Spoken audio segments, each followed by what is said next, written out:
Hello friends नमस्कार मुई संगीता मोर channel आपण मान के स्वागत। आज मुई सुजीर गोटे बहुत बढ़िया नास्ताटे नहीं करी आसी छे। बहुत कम तेल रे आमर ई नास्ताटा रेडी हेसी आ बहुत टेस्टी भी लागसी। वीडियोटा कि आपण पूरा वॉच करबे तो वीडियो आमे एबे शुरू करमा। मुई ने गोटे ग्राइंडर जार नहीं छे सेतिरे मुई ऐड करबी गोटे कप रु टिके कम आमे सुजी ऐड करमा। 2-3 चामच कम अच्छे सुजी गोटे कप रो तो मुझे सेटा ऐड करदेवी इने। आउ इने आधा कप मुई चूड़ा ऐड करूछे।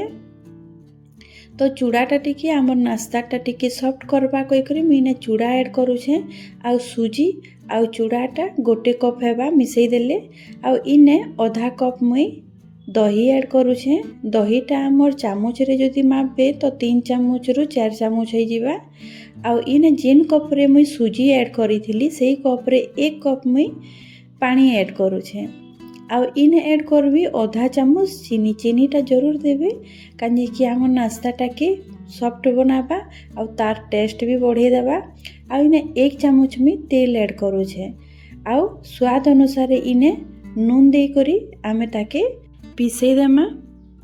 तो मुई कभरटा के देई करी मुई एबे ताके पूरा पालिश पिसी देबी। ई नास्ताटा बहुत जल्दी बनी जेसी। आउ इने देखि पारुथबे पिसई करी भी मुई आनी आइछे। आ जेतकी भी पानी देतिला सेथिरे बढ़िया बेटर तैयारी हेइछे इने देखि पारुथबे। आउ एबे मुई गोटे बोल रे बाहर कर देबी सब बेटर के। आउ जहाँ भी जार लगी सेटा चामचटा रे बाहर कर देबी। आमे सेटा वेस्ट नहीं करूँ। आउ इने देखुथिबे बेटरटा मी बोल रे बाहर कर देइछे। एबे आमे इथिरे बाकी जिनिस गुड़ा को आमे ऐड करमा। तो इने मी आधा चामच जीरा नउछे। आउ इने पूरा छोट छोट काटी करी रखी थिली 2टा प्याज के सेटा ऐड कर दउछे। आउ टमाटर ऐड करूछे। गोटे टमाटर है ताके भी मैं छोट छोट काटी देइथिली। आ सबुटा के आमे देई करी ने मिसई देमा। तो आमे तो नूनटा दे देइछु पहला रो तो इने नून देइक नि लागे। तो आमे सबु सामग्री देई करी ने मिक्स कर देमा बढ़िया करी। तो बहुत कम जिनिस रे ई नास्ताटा बनी करी रेडी हो जिसी। आपन जदि इने चाहबे बोले शिमला मिर्ची के भी छोट छोट काटी करी इने ऐड करि पारबे। तार भी टेस्टटा हमर ई नास्ता रे बहुत बढ़िया लागसी। किंतु मैं खाली इने प्याज और टमाटर दे करी आपन के देखौछे। तो इने देखि पारुथबे बढ़िया करी गोटे डायरेक्शन रे आमे फेटी देमा ताके भल करी। तो इने मैं फेटी देइछे। एबे लास्ट रे आमे सेथिरे ऐड करमा सोडा। तो इने मी 3 रु 4 पिंच हेबा मी सोडा ऐड करूछे। आउ ताके गोटे डायरेक्शन रे आमे फेटी देमा। जदि आपन जदि सोडा नि दउथिबे तो इनो गोटे पाउडर नहीं पारबे। तो इने देखि पारुथबे मी फेटी करी रेडी कर देइछे। एबे आमे गोटे प्लेट टे नेमा। प्लेटटा आपनकर गाढ़ा रहबार कथा काजे कि आमे इथिरे बेटरटा के ऐड करमा तो बेटर टिके फुलबा तो गाढ़ा वाला नेबे। आ इथिरे मी तेल ऐड करूछे रिफाइंड ऑयल है सेटा के मी हाथ रे घसी दउछे।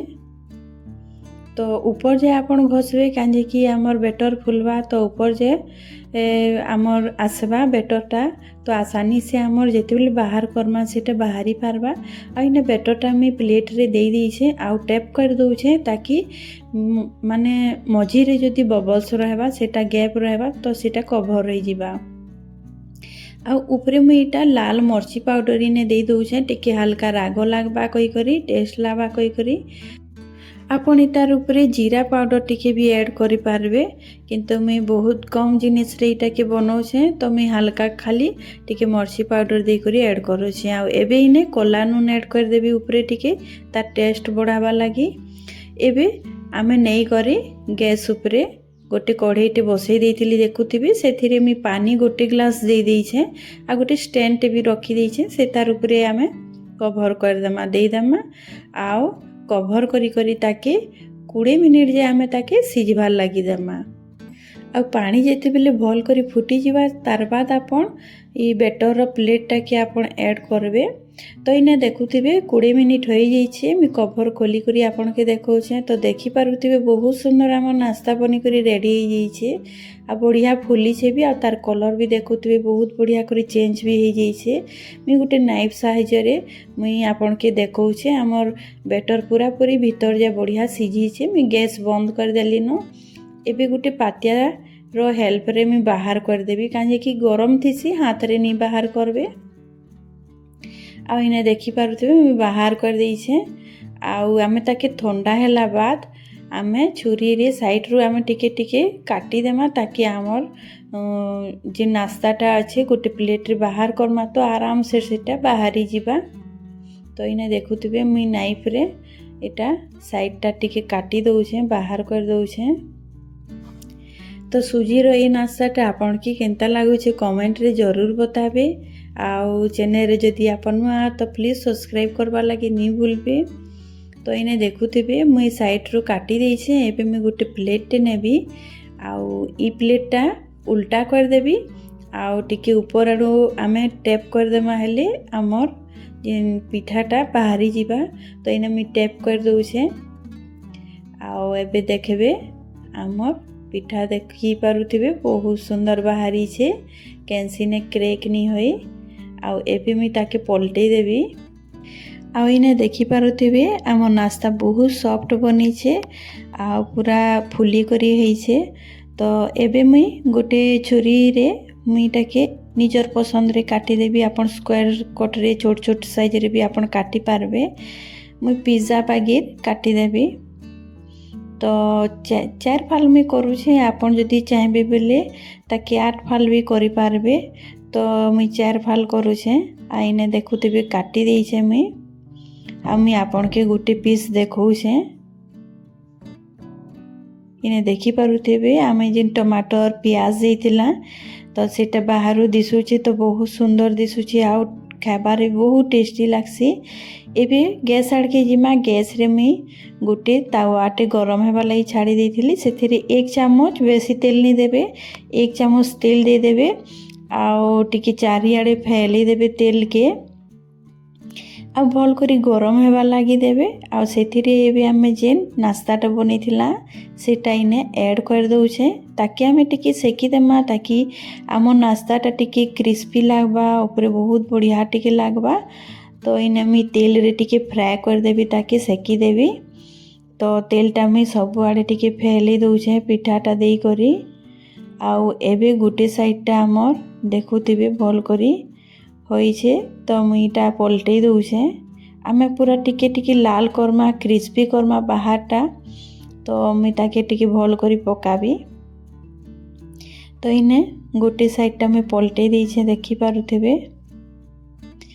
तो दुही फालटा आपन भल करी सेकेबे। तो इने देखि पारुथिबे गोटे फालटा भल करी हे जाइछे।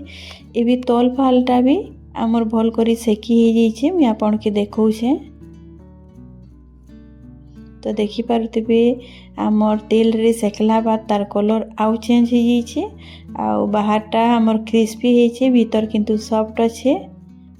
एबे मैं गैस टाके बंद कर देबी। एटा पूरा पूरी रेडी हे जाइछे आउ प्लेट रे मैं बाहर कर देबी सबुटा। आउ देखि पारुथिबे बहुत बढ़िया करी रेडी हे जाइछे आउ तेल रे सेकला बाद हमर इता टेस्ट भी बहुत बढ़ी जाइसी। आउ देखि पारुथिबे भीतरटा तो सॉफ्ट अच्छे किंतु बाहरटा बहुत क्रिस्पी अच्छे। इने पज फालटा देखुथिबे केते सुंदर सेकी हेइछे हमर। आ इटा खाइबा लागि बहुत बढ़िया लागसी। इटा कि आपन पुदीना चटनी या तो सॉस संगे भी खाई पारबे। मुइने सॉस संगे सर्व करछे। आउ आजिर वीडियो जदि आपन के भल लागितबे प्लीज कमेंट करबे। आधा कप सुजी या तो 1 कप सुजी रे बनाबे पूरा परिवार लागि बनी जैसी। आ एटा कि आपन जदि सकाल टाइम रे ब्रेकफास्ट रे नउछन तो बहुत बढ़िया लागसी। हल्का फुल्का नाश्ता है तो घरे आपन जरूर ट्राई करन। वीडियो जदि भल लागले प्लीज लाइक करबे शेयर करबे। चैनल रे जदि आपन नुआ तो प्लीज सब्सक्राइब करबे। तो आज मैं रहली।